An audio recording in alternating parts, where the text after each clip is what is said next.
रामायण। मैं काल हूं, मैं साक्षी हूं राम और सीता के प्रथम पावन मिलन का, साक्षी हूं ईश्वर की उस अद्भुत लीला का जब प्रथम दृष्टि में ही राम और जानकी एक दूसरे के हो गए। महर्षि विश्वामित्र संसार के कल्याण के लिए राम को संपूर्ण बनाना चाहते थे और वो जानते थे कि इस महान कार्य के लिए सीता ही वो नारी हो सकती थी जिनका साथ राम को राम बना सके, और इसीलिए वो जनकपुरी आए थे। सीता की छवि अपने हृदय में बसाए जब रघुनंदन गुरुदेव के पास पूजा के पुष्प लेकर पहुंचे तो गुरु ने उनसे कहा, तो राम कहो, कैसी लगी महाराज जनक की नगरी? अति सुंदर गुरुदेव, अति सुंदर। राज्य में हर ओर हरियाली है, धन धान्य है, खुशहाली है। और गुरुदेव, जहाँ गिरिजा मंदिर है वहां तो देखते ही बनता है। वहां हमें जनक नंदिनी के दर्शन। रुक क्यों गए लक्ष्मण? वो वहां गिरिजा पूजन के लिए अपनी सखियों के साथ आई थी। तो क्या राजकुमारी को तुम दोनों ने देखा? हाँ गुरुदेव, वो तो सुंदरता की साक्षात प्रतिमा है, और जैसा उनका रूप है वैसे ही गुण। वो बड़ी देर तक भैया को देखती रही। तो हमारा जनकपुरी आना सार्थक हुआ। गुरुदेव, मैं कुछ समझा नहीं। क्या आपने ये सब सोच समझकर? हाँ राम, मैं चाहता था कि स्वयंवर में जाने से पहले तुम जानकी को देख लो। पर गुरुदेव, मैं तुम्हारी भावना समझ रहा हूँ राम। पर मैं कुछ नहीं समझा। कोई बात नहीं राम, धनुष यज्ञ के बाद तुम सब कुछ समझ जाओगे। अब तैयार हो जाओ, हमें यज्ञ मंडप में पहुंचना है। वहां सभी अतिथि पहुंच रहे होंगे। जो आज्ञा गुरुदेव। राम, यही है वो स्थान जहां पर ये धनुष यज्ञ होगा। वो देखो, महाराज जनक द्वार पर ही राजा महाराजाओं का स्वागत कर रहे हैं। आप आगे बढ़ो। प्रणाम महर्षि, मिथिला की ओर से जनक का प्रणाम स्वीकार करें। आइए, धनुष यज्ञ में आपका स्वागत है। महर्षि विश्वामित्र की, महर्षि विश्वामित्र की, महर्षि विश्वामित्र की।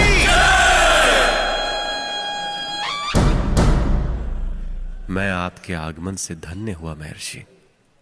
आपके आशीर्वाद से हमारी मनोकामना अवश्य पूर्ण होगी। अवश्य होगी महाराज। फिर हमारे साथ राम और लक्ष्मण भी तो है।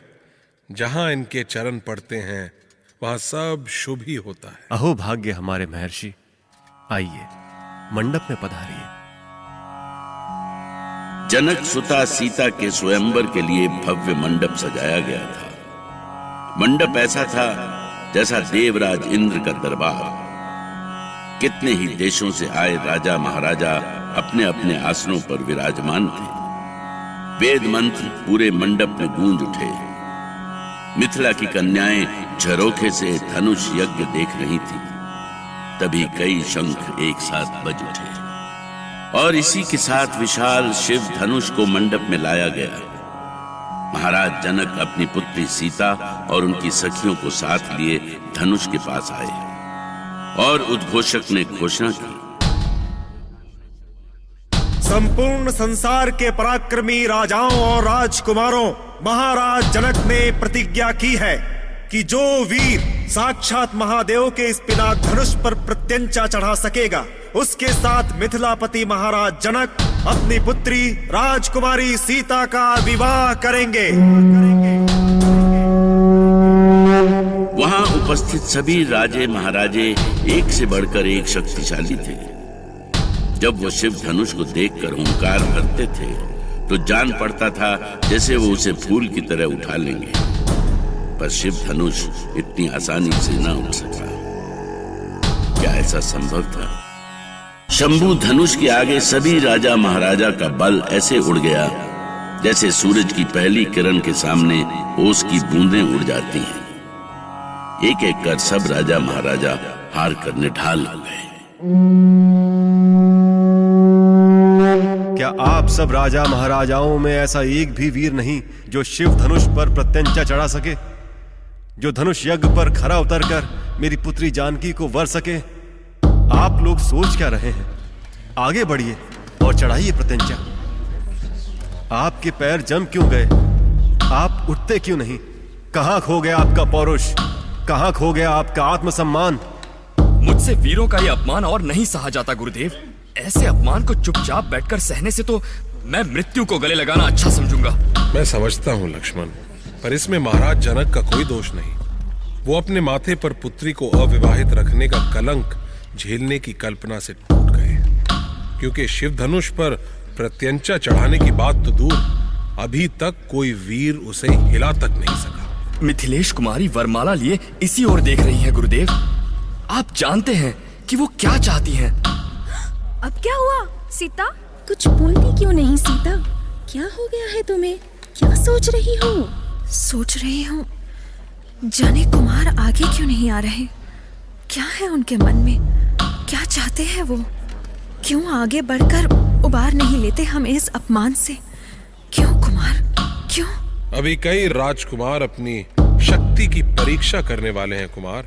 पर अब तक सैकड़ों राजा तो निराश हो चुके हैं गुरुदेव।